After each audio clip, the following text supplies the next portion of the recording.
हमारी दुनिया में ना बहुत सी ऐसी चीजें हैं जो ऊपर से तो एकदम शांत लगती है, पर अंदर अंदर एक अलग ही हलचल मची होती है। ये एक तरह का अदृश्य संतुलन है। आज हम इसी छुपे हुए एक्टिव प्रोसेस को समझने वाले हैं, जिसे हम कहते हैं साम्यावस्था। अच्छा, एक बहुत ही कॉमन सवाल से शुरुआत करते हैं। कभी सोचा है कि सोडा की बोतल जैसे ही खोलते हैं वो एकदम से फ्लैट क्यों हो जाती है? सारी गैस बाहर, पर वहीं दूसरी तरफ पानी की जो सीलबंद बोतल होती है वो महीनों तक वैसी की वैसी ही रहती है, कभी सूखती नहीं। अजीब है ना? इन दोनों का जवाब एक ही चीज में छिपा है, साम्यावस्था। अब देखो, जैसे ही हम शब्द सुनते हैं संतुलन या इक्विलिब्रियम, दिमाग में क्या आता है? ठहराव, शांति, सब कुछ रुका हुआ है ना?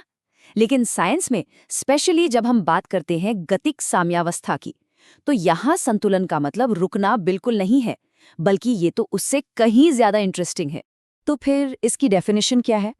देखो, गतिक साम्यावस्था ये वो स्टेट है जहां दो ऑपोजिट प्रोसेस, मतलब दो उल्टी दिशा में चलने वाली प्रक्रियाएं बिल्कुल एक ही स्पीड से हो रही होती हैं। और इसका नतीजा क्या होता है? नतीजा ये कि हमें बाहर से देखने पर कोई भी चेंज नजर नहीं आता, जबकि अंदर मॉलिक्यूलर लेवल पर लगातार कुछ ना कुछ चल रहा होता है।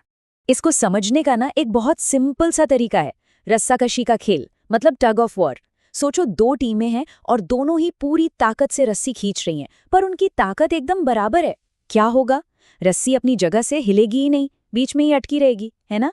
मतलब जोर तो बहुत लग रहा है, एक्टिविटी तो हो रही है, पर ओवरऑल कोई मूवमेंट नहीं है। बस यही है गतिक साम्यावस्था का मेन आइडिया।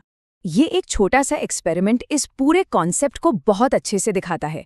जरा सोचिए, हमारे पास दो सिलेंडर हैं और हम उनके बीच एक ही स्पीड से पानी को इधर उधर पंप कर रहे हैं। थोड़ी देर में क्या होगा? दोनों में पानी का लेवल बराबर हो जाएगा और स्थिर हो जाएगा। बाहर से देखने वाले को तो लगेगा कि भाई सब रुक गया, पर असल में पानी का फ्लो दोनों तरफ अभी भी चल रहा है। मतलब मैक्रोस्कोपिक लेवल पर, यानी बड़े पैमाने पर पानी का लेवल तो कांस्टेंट है, पर माइक्रोस्कोपिक लेवल पर, मतलब आणविक स्तर पर हलचल अभी भी जारी है।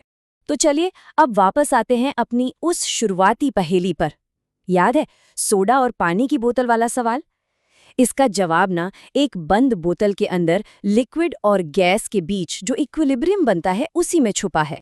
यहाँ पर ना दो ऑपोजिट प्रोसेस काम कर रहे होते हैं। पहला है वाष्पन या इवेपोरेशन। इसमें क्या होता है? जो हाई एनर्जी वाले मॉलिक्यूल्स होते हैं वो लिक्विड की सतह को छोड़कर वेपर यानी भाप बन जाते हैं। और दूसरा प्रोसेस है संघनन, कंडेंसेशन। इसमें ठीक उल्टा होता है। जो वेपर के मॉलिक्यूल्स हैं वो सतह से टकराकर वापस लिक्विड बन जाते हैं। अब पानी की एक बंद बोतल के अंदर ये दोनों ही प्रोसेस एक साथ चल रहे होते हैं। पानी के मॉलिक्यूल्स भाप बन रहे हैं और भाप के मॉलिक्यूल्स वापस पानी बन रहे हैं। ये जो डबल एरोज दिख रहे हैं ना, ये इसी टू वे प्रोसेस को दिखाते हैं। और यहीं आता है सबसे इंपॉर्टेंट पॉइंट। एक वक्त ऐसा आता है जब जितने मॉलिक्यूल्स लिक्विड से वेपर बन रहे होते हैं, ठीक उतने ही मॉलिक्यूल्स वेपर से वापस लिक्विड में आ रहे होते हैं। बस इसी स्टेट को हम कहते हैं साम्यावस्था। मतलब रेट ऑफ इवेपोरेशन और रेट ऑफ कंडेंसेशन बराबर हो जाते हैं। और यही वजह है कि सीलबंद पानी की बोतल में पानी का लेवल कभी कम नहीं होता। चलो, ये तो हो गई लिक्विड और गैस की बात। अब एक और बहुत ही कॉमन सिचुएशन को देखते हैं।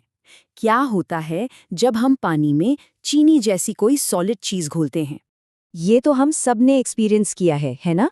चाय में चीनी घोलते जाओ और फिर एक पॉइंट आता है जब चीनी घुलना बंद हो जाती है और नीचे बैठने लगती है। तो क्या इसका मतलब ये है कि अब सब कुछ रुक गया है? नहीं, इस सिचुएशन को कहते हैं संतृप्त विलयन या सैचुरेटेड सॉल्यूशन। और मजे की बात यह है कि ये भी गतिक साम्यावस्था का ही एक बेहतरीन एग्जाम्पल है। यहाँ भी वही हो रहा है। जितनी स्पीड से चीनी के क्रिस्टल्स घुल रहे हैं, ठीक उतनी ही स्पीड से जो घुले हुए मॉलिक्यूल्स हैं वो वापस क्रिस्टल्स पर जम रहे हैं। लेकिन हम ये कैसे मान लें कि ऐसा सच में हो रहा है? देखने में तो ऐसा ही लगता है कि कुछ नहीं हो रहा। साइंटिस्ट्स ने इस छुपी हुई एक्टिविटी को प्रूव करने के लिए एक बहुत ही क्लेवर तरीका निकाला। इस एक्सपेरिमेंट ने ना सब कुछ एकदम क्लियर कर दिया। वैज्ञानिकों ने क्या किया? उन्होंने चीनी के एक सैचुरेटेड सॉल्यूशन में थोड़ी सी रेडियो एक्टिव चीनी मिला दी। अब सोचो, अगर सब कुछ रुका होता तो रेडियो एक्टिविटी सिर्फ सॉलिड चीनी में ही रहती, है ना? पर थोड़ी देर बाद जब उन्होंने चेक किया तो पाया कि रेडियो एक्टिविटी तो सॉल्यूशन और सॉलिड दोनों में फैल गई है। इसका तो एक ही मतलब हो सकता है कि मॉलिक्यूल्स लगातार सॉलिड से सॉल्यूशन में और सॉल्यूशन से वापस सॉलिड में अपनी जगह बदल रहे थे। क्या शानदार सबूत था ये गतिक साम्यावस्था का। तो इन सारे एग्जाम्पल्स से हमने फिजिकल इक्विलिब्रियम के कुछ बहुत ही खास नियम समझे हैं। तो चलिए एक नज़र इन पर भी डाल लेते हैं। ये टेबल ना सारी कहानी को समराइज कर देती है। देखो, लिक्विड और वेपर के इक्विलिब्रियम में वेपर प्रेशर कांस्टेंट रहता है। सॉलिड और लिक्विड का इक्विलिब्रियम एक फिक्स्ड मेल्टिंग पॉइंट पर होता है। और जब हम कोई सॉलिड घोलते हैं तो सोल्यूट की कॉन्सेंट्रेशन कांस्टेंट हो जाती है। और अब वापस आते हैं हमारे सोडा वाले सवाल पर। गैस का सोल्यूशन में जो इक्विलिब्रियम होता है ना, वो उसके ऊपर मौजूद गैस के प्रेशर पर डिपेंड करता है। सोडा की बोतल में गैस को हाई प्रेशर पर भरा जाता है और जैसे ही हम ढक्कन खोलते हैं प्रेशर एकदम से ड्रॉप होता है, इक्विलिब्रियम बिगड़ जाता है और सारी गैस तेजी से बाहर। और ये सब हमें एक बहुत ही गहरे सवाल पर लाकर छोड़ देता है। अगर हमारी दुनिया में सतह के नीचे हमेशा एक हलचल मची रहती है, एक बैलेंस बनाए रखने के लिए लगातार कुछ न कुछ लेन देन होता रहता है, तो किसी भी चीज के सच में स्थिर या स्टैटिक होने का मतलब क्या है? ये एक ऐसा आइडिया है जो हमें बताता है कि साइंस हमारे आसपास की दुनिया को देखने का हमारा नजरिया ही बदल सकता है।